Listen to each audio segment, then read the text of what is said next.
Welcome to Communication, Connection, Community, the Podcaster's Podcast. This podcast takes a deep dive into modern-day communication strategies in the podcasting space. We chat with interesting people who make the podcasting and speaking spaces exciting and vibrant. We also dive into the podcasting community with news, updates, latest trends and topics from this ever-evolving space. So strap in. It's going to be one amazing ride. Let's dive into today's episode.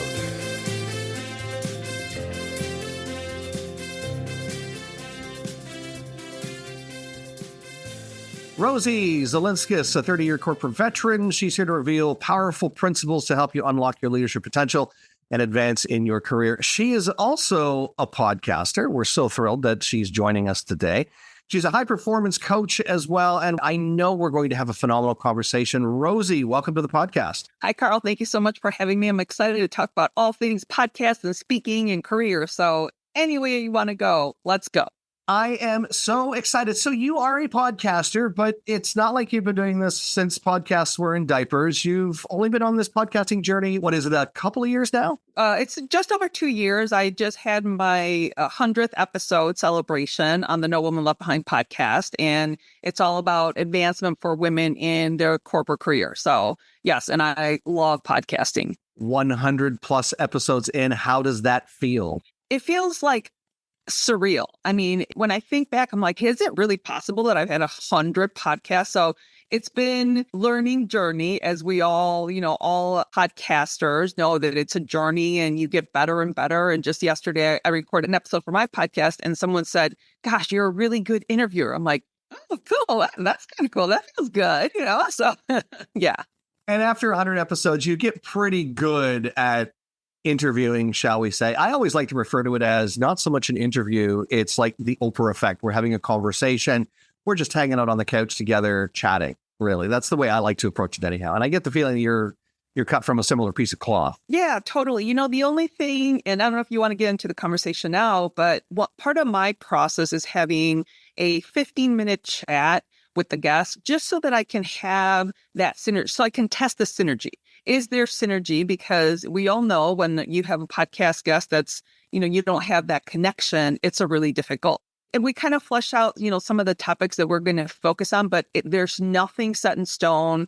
Again, it's just kind of bullet points and conversation, because I want to make it really organic, and wherever things go, they go. And then I'm really good at kind of pulling things back and redirecting and, so on and so forth. So as you are.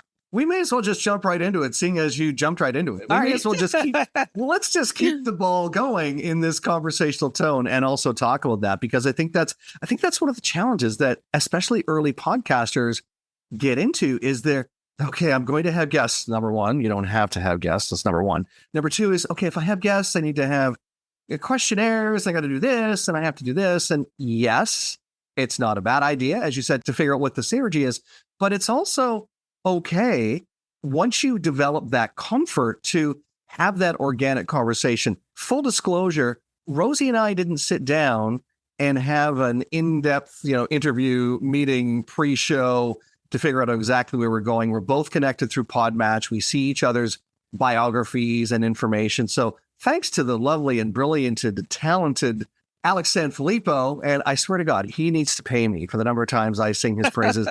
We're connected here, but it also allows us to check each other out. It's almost like online dating in a way. Oh my gosh, you took the words right out of my mouth, Carl. I was thinking it's like online dating for podcasters. Yes.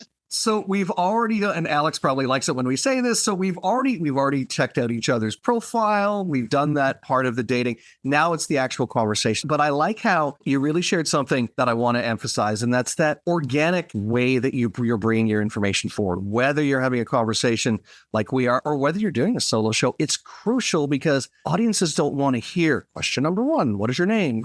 Question number two, where are you from? Question number three, it should be organic. It should be authentic.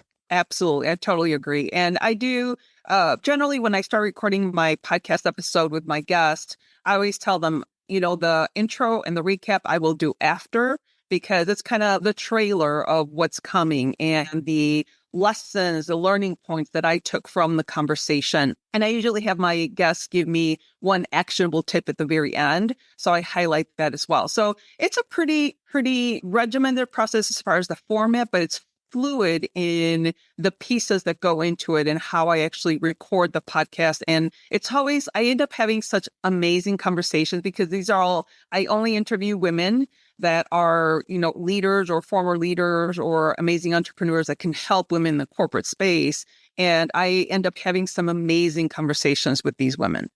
We'll make sure, of course, that link to your show is posted in the show notes for later. But I definitely want to jump on that as well and say that that's really what drives people is that organic conversations, that very laid back approach, which makes a huge difference. It's similar to if you've, and I know you've spent a lot of time doing public speaking as well. When you're on stage, if the speaker is not comfortable or if they're not engaging their audience, if they're not doing things like every now and again they check in, and you can tell the difference between a seasoned pro who knows how to engage the audience, bring them along on a journey, versus the question number 1, how are you all doing today? Question number 2, you can tell the difference. Absolutely. Absolutely. And, interestingly enough, so in my speaking, they always say, kind of start with your story. And I've kind of shifted it a little bit because now I kind of talk about my story at the end because, yes, I talk about my story at the very beginning a little bit, but, the people are there to learn something, to listen, to understand. So a lot of times I kind of jump into the content with some kind of icebreaker or whatever. And by the way, I got a great icebreaker the other day from an event planner. And she said, if you were to be an appliance, what appliance would you be and why? I was like, oh, that's fantastic. I love that so much. I'm stealing that. I love it. Hopefully that icebreaker isn't copywritten anywhere. No, it is not. She said, steal away. Because that is phenomenal. And you hit the nail right on the head there that, getting on stage and sharing. And I used to do the same thing. I would have my origin story at the beginning, or it's speckled throughout the presentation.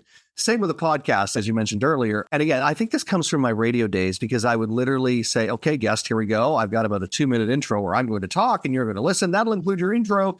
And then it's nicely packaged together and sent out that way.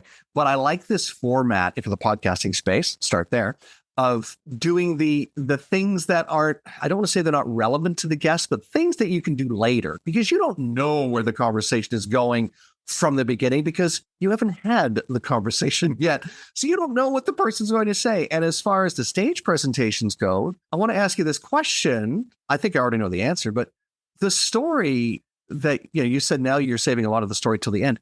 Wouldn't it also depend on the story that you want to share? There are some pretty heavy stories that you don't necessarily want to start out with. You want to build up to that, I think, and leave them on a high note from that story. Absolutely. And I'll tell you just a tiny little bit about mine. I went through a really bad divorce.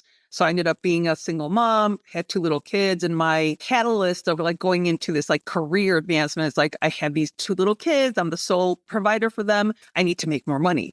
And so it did feel a little heavy when I started with that conversation at the beginning. And so now when they know the 3 principles or the 3 saboteurs, and then they convert into principles, and then I talk about my why. And I have a picture of my 2 kids. And when I was able to buy a house for the first time after that whole ordeal, it flows much better and they understand why I did what I did.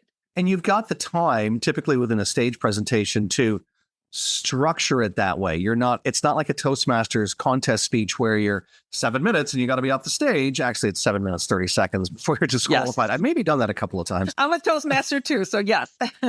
Usually when you're keynoting or you have even, you're one of many speakers in a forum, you've got at least 20 minutes. Absolutely. So maybe 30. Yeah. And if you're lucky to be the keynote presenter, it's usually 45 to 60. You've got the time to not think, okay, I have to get all of this in 7 minutes. No, you can structure it appropriately to the audience, the story, and you. Because some people don't want to start with their origin story. They don't want to start there. They want to, and again, it all depends on the story. I've heard some pretty heavy stories that if you started with them, the audience would be in a depressed place right off the top. You want to empower them, I think, before you go. And I think that's the same with the podcast too. I think there's an empowerment piece that you want to make sure you're leaving that message there but start with it. Start maybe with what the problem is or what's the focus of your message. And again, I'll go back to Toastmasters. It's Toastmasters 2.0. Tell them what you're going to tell them, and then tell them what you just told them. Really. Exactly. And so when I'm interviewing guests on my podcast, I say, tell me what you do and all those things to the last part of the podcast, because I transition to, okay, so let's figure out, how did you get to where you are today? Tell me about your journey. And then we kind of go into their story and their journey. I know a lot of people start their podcast with, tell me about yourself. But when I'm on a podcast and someone says to me, tell me about yourself, introduce yourself to the audience. I'm 55 years old, Carl. Do you want me to start when I was born, in kindergarten, in high school? Like, where do you want to start? So I always start with like the last 10 years, but it's really hard when the interviewer or the podcast host is like, introduce yourself to the audience. And that just doesn't feel right to me. That drives me insane. Not literally, but it really, when you say, where do you want me to start? I used to stutter when I was a kid. Do you want to hear about that? Do you want to hear the story of not going into acting and going to college to be in broadcasting? Do you want to hear that? Do you want to hear, something about my personal journey? Do you want to hear that? What is it that you really want to hear? So when I say, when I share it with people, and I think most of us are on the same page, it's where in the journey does it make sense? So usually within the introduction, which of course now I do after. I do it all after, right? So you're hearing this, by the way, if you're listening to this, you've already heard the introduction. But at the recording of this, here it is, the end of the summer 2024, Rosie hasn't heard her introduction yet. So when she hears this, she'll be like, oh, that's what that sounds like. Okay. But, really being able to have that organic story and bring people along on the journey, I think is crucial, a very crucial component. Yes, absolutely. And again, we want to give the audience what they're here for. My podcast is women that are trying to figure out how to advance in their careers. And then I kind of share with them, the rest of the story for the guests. So, yeah. Yeah, phenomenal. Let's talk about guesting. Let's talk about guests for a minute. Yeah. Challenges that you've had with guests. Let's talk about. Okay, so I'm going to ask you a question. Have you ever had podcasting guest whiplash? I don't know. I don't know. Okay, so I was on an episode not too long ago, and we got on camera on Zoom, just kind of like how you and I did. And the host started recording immediately. He or she started asking me questions immediately. We got into the conversation. So there was no chit chat, no, hey, Rosie, how you doing? Nothing. Then we talked about the topic for 25 minutes. And he said, all right, he or she said, all right, thank you. Click. And then he disconnected the call. Wow. No debrief, no conversation, no thank you for being here, no nothing. And I literally went out to my kitchen and I told my husband, I just got podcasting guest whiplash. And I was just like, when the Zoom ended, I was like, what just happened? I do not know what just happened. Never happened to me before. So that was one challenging experience that I've had. So yes, there's been many, but that was the most prominent one. I don't think I've had that per se. I mean, I've had some interesting guests. The two basic kinds that, when I say guests, the two basic kinds can carry on a conversation quite well, or they can't. And sometimes if they can carry on a conversation, they carry it on too far, too long. I had one recently, and when we got to the end of the conversation, this particular guest said, so how was that? Was that about 10, 15 minutes? I said, no, we were going for almost an hour and a half. Oh my God. So, and I was afforded the opportunity time-wise. I didn't have to rush to an appointment or have an online call, but it's still totally no concept of timing. So it was interesting because then I have to say, okay, team, here's the episode. We might have to truncate this, or we might have to separate it and do like a part 1, part 2, because there was so much detail, so much information. And again, I'll take responsibility for this in sometimes I don't set it up properly. So if I say something like, so Rosie, tell me about yourself. Okay, I haven't set you up properly to do that. So I might give you way too much leash, or you might say something like, well, I'm I'm a high performance coach, and I'm a podcaster, and a mom, and got a couple of dogs, and that's it.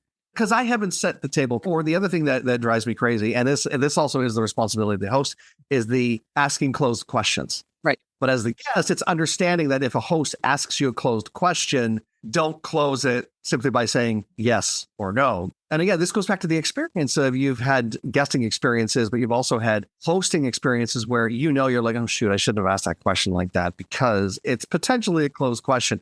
But give me a little bit more. So I really try to make sure that I don't ask a closed question. Yes, no, I totally agree. We need to be prepared enough so that we can carry on the conversation. I've been pretty fortunate. I really haven't had a lot of guests where the conversation doesn't generally flow. It's just very conversational. Like I say, I always have a set of idea of like what we're going to talk about and how it always starts. But I haven't had a lot of horror stories per se for guests, but I've had a few as myself being a guest. So that's a little bit different. And the other piece to that, too, is I don't know if you've started getting requests. I'd like to be on your show. Obviously, I know through Podmatch, that's, you can have that set up that way. But I get email requests saying, I think so-and-so would be great for your show. So you can vet your guest ahead of time. But even if you do that, sometimes you'll either get an individual who isn't quite the best fit. Yes. What would you do in that case if they're not quite the best fit? Would you say, hey, you're not the fit? Or even after the recording, would you say, hey, it's not going to work out? Yeah, first of all, I'm always very kind. I always want to make sure I'm very respectful. And I always say, you know what? My podcast caters to women in the corporate space. You're a health coach. So there really is no synergy. It doesn't align. So thank you so much for applying. So, that's fine. But I will tell you, I do have a pet peeve about guests applying to my show. And so as you saw, when I sent you a reach out and said, I'd really love to be on your podcast, I gave you all kind of my talking points. I gave you a lot of information that we could kind of take this conversation. And I will get reach outs, whether it's via email or even on Podmatch. Can I be on your show? Literally, it'll say that. I'd love to be on your show with no other information on it. And I'm sorry, but I'm not going to do your job. So when I get stuff like that, I just delete it. Because it is so disrespectful for you to be, I want to be a guest on your show, and then not give me any talking points or why you align for my show. What are some of the topics that we can talk about? Some speaking points, something. Do a better job at pitching yourself to podcast hosts. So that is a pet peeve. I think that's a good key there, too. And I think in some cases it's inexperience. They're very new to podcasting or they're new to the platform. And, Alex makes it really simple. Let's see, I mentioned his name again. I swear to goodness. Yes. I should definitely be collecting royalties for that. But the other piece is maybe it's a confidence issue. Maybe they're not quite sure how to pitch themselves to a host. I know when I first jumped on Podmatch, I'm like, okay, well, and I know how to do it, had it done for my show. So I know, but for somebody who is brand new, they might not know the best way or have the confidence to be able to do it. My pet peeve is love to be on your show. Check my bio if you think it's a fit. Bye-bye. Yeah. I need a little bit more than that. Yeah, I'm going to check your bio anyhow, but give me something other than that. Exactly. Yeah, exactly. They're not giving you reasons why to go further. So if I get information like that, where it's just like, check my bio, like I'm not going to do the work for you. So I'll just, delete it or ignore it. So that's my part of my process. Now, at the very beginning, Carl, when I was a very new host, I was trying to reply to everybody, and now I get dozens and dozens and dozens of requests, and I just can't do that anymore, which I understand. But the people that really are not a match, those people, I definitely reply to them, and I'm like, it doesn't align. You're not a match. So, yeah. I'm experiencing a very similar thing, and it's a good problem to have versus I don't have enough guests, right? So thankfully, there's a platform out there that allows us to do that. I did want to jump on this piece, though, about confidence building. And I know that we just brushed on it, but there's tools that you provide from a business perspective. Confidence is important, whether you're on a podcast, whether you're in business. You need to not just put your best face forward, but confidence is something that customers, prospects, they know if confidence isn't in your blood. Absolutely. So, in the United States, the common phrase is, in real estate, it's location, location, location. For me and my clients for career advancement, but this applies to everybody, preparation, preparation, preparation begets confidence. The more prepared you are, the more confident you become. So think of a time, Carl, when you did your homework on a guest and you were about to hit record and you felt like $1,000,000 because you know exactly what to say. And I'm sure you've had other situations where you didn't have time to do your homework on a guest and you're like trying to look at the bio 5 minutes before you're going to record and you're like, oh my gosh, I don't know what I'm going to talk about. That feeling of like that anxiety that comes from not being prepared is very real. So for me, when you are trying to be confident in something, that means that you need to prepare in whatever it is that you're trying to do. And that is such a key, such a huge thing for people to understand. When you feel anxiety, when you feel that lack of confidence, it's because you haven't prepared well. And that is a game changer for people to understand. It's simple, but it's super powerful. Especially true in the speaking world. Yeah. One of the things that in my journey doing speaker training that I would share with people, like preparation is key. And I would be at networking events or other meetings and you would know the ones who were prepared because they're the ones who came out uber confident in what they were doing. Not overconfident, but definitely clearly confident in what it is that they would be sharing. I think that that's a piece that sometimes people forget in the podcasting space. And I've had that happen. And I think the reason why, for me, there's a certain comfort zone is it's happened outside of the podcasting world for me. Yeah, having spent 25 years in broadcasting where every now and again, I would have guests showing up to the studio. And again, this is when radio for the most part was live all the time. You have a guest coming to the studio. You don't know they're coming because the sales department might have forgot to tell you that, oh, yeah, so is coming to talk about their event. And they're showing up and you have like 2 minutes, not even 2 minutes to say, okay, let's dive into what your event is. And I think that helped me in being confident in going in unscripted or unprepped. Not that prep isn't good because it is, but that's a different skill altogether, almost like improv. But improv is something that's taught. You don't just wake up one morning and say, I'm going to do improv like they do on Whose Line Is It Anyway? No, you need to go in knowing the rules of the game. So I think learning the rules of the game, number one, but then also, if you don't know the rules, then you have to go in with more preparation. You need to be, you're not seasoned enough to think you can just off the cuff wing it, shall we say. Yes, I totally agree with that. And, you know, now that I think about it, I did have a guest one time. And at the time, this was early on when I was starting to host the podcast. This woman showed up. She was in her vehicle. She was literally combing her hair and she was brushing her teeth in the car.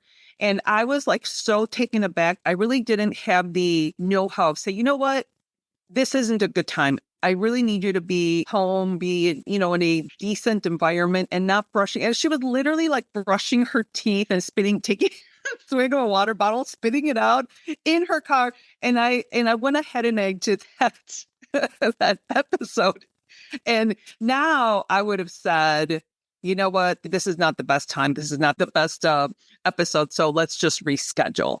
But that preparation, that know-how, that knowledge comes with the confidence as you continue to grow in whatever it is that you're working on. I think it's definitely par for the course that there are people who that's how they live their life, shall we say. You know, they've done it more than once. How did the toothbrush get to the car to begin with?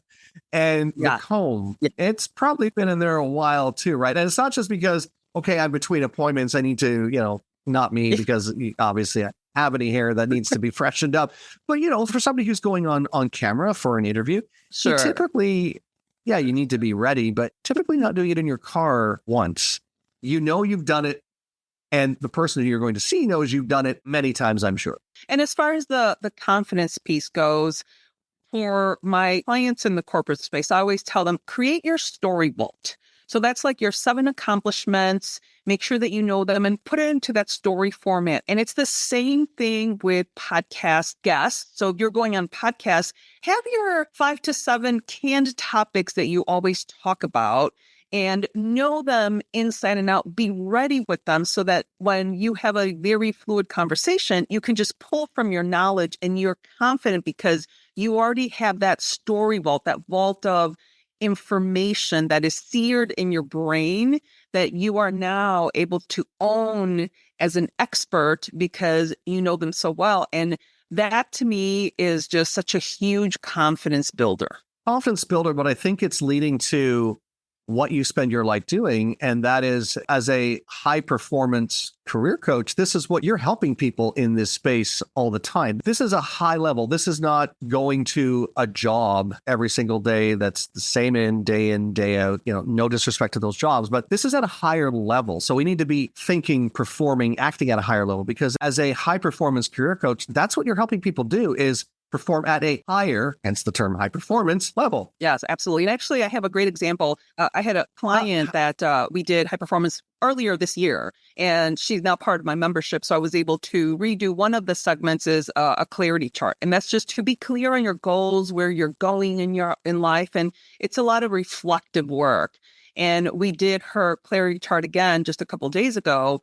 And where she was 7 months ago to where she is today was completely different, because she's grown so much from being a high performer now and really implementing all of those topics. And we talk about energy and influence and clarity and productivity and all those things. Her clarity chart was completely different. It was such a cool thing to see the evolution.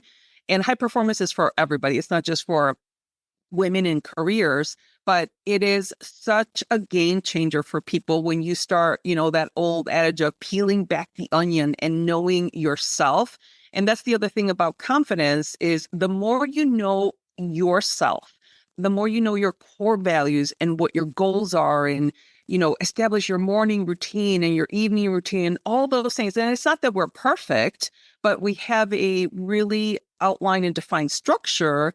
And that's where the confidence comes in. And that's where the high performance just helps you live a better life, where you're joyous and happy and try to be in the present moment as much as you can. I have a colleague who keynotes all over the world. And one of the things he does, it doesn't matter where he is. It doesn't matter how he's feeling, unless he's really sick. That's a little bit different.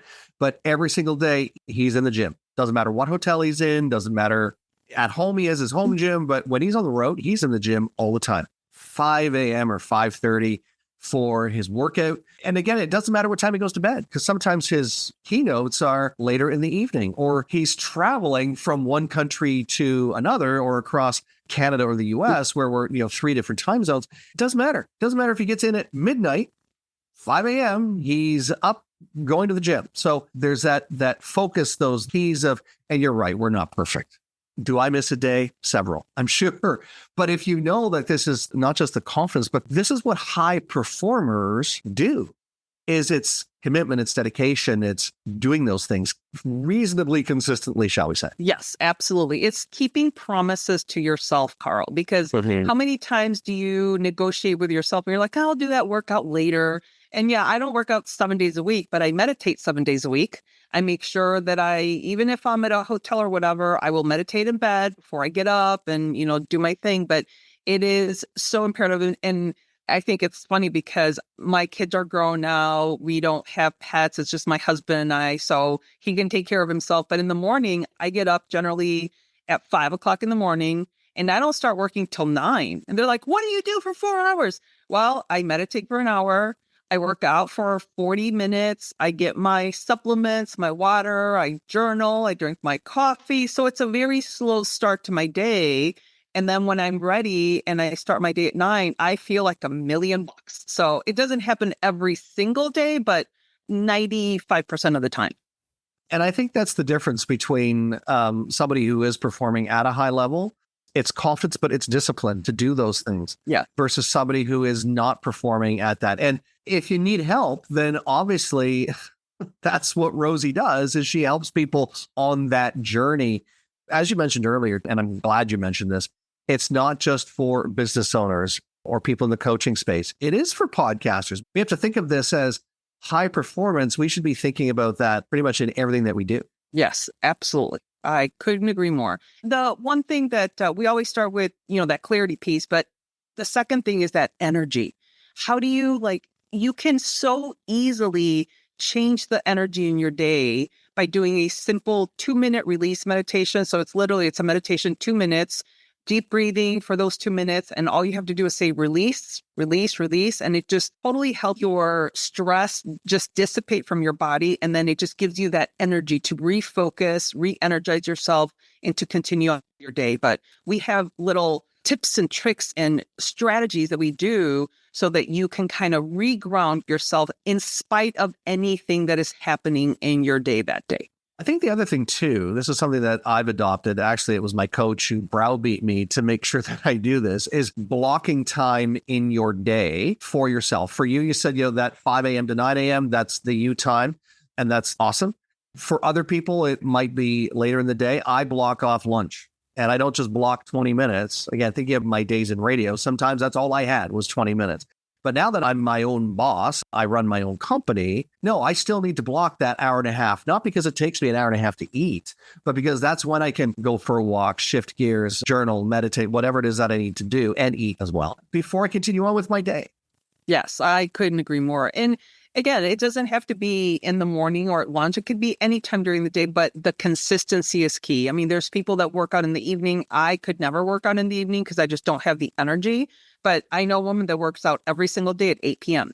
8 p.m., that's when she works out. And I'm like, kudos to you, but at least you're working out. So yeah, I couldn't do it. At 8 p.m. is when every now and again, somebody will want to jump on a call at 7 or 8 o'clock in the evening. And I'm like, what? I'm toast. That's close to my bedtime, right? If I've had a long day, sometimes I'm just getting to the end of my day. It doesn't happen every day, but there are times where there are things that go later in the day. I'm a part of the NSA, would be the equivalent here in Canada. It's called CAPS, the Canadian Association of Professional Speakers. And sometimes those meetings are 7 o'clock at night.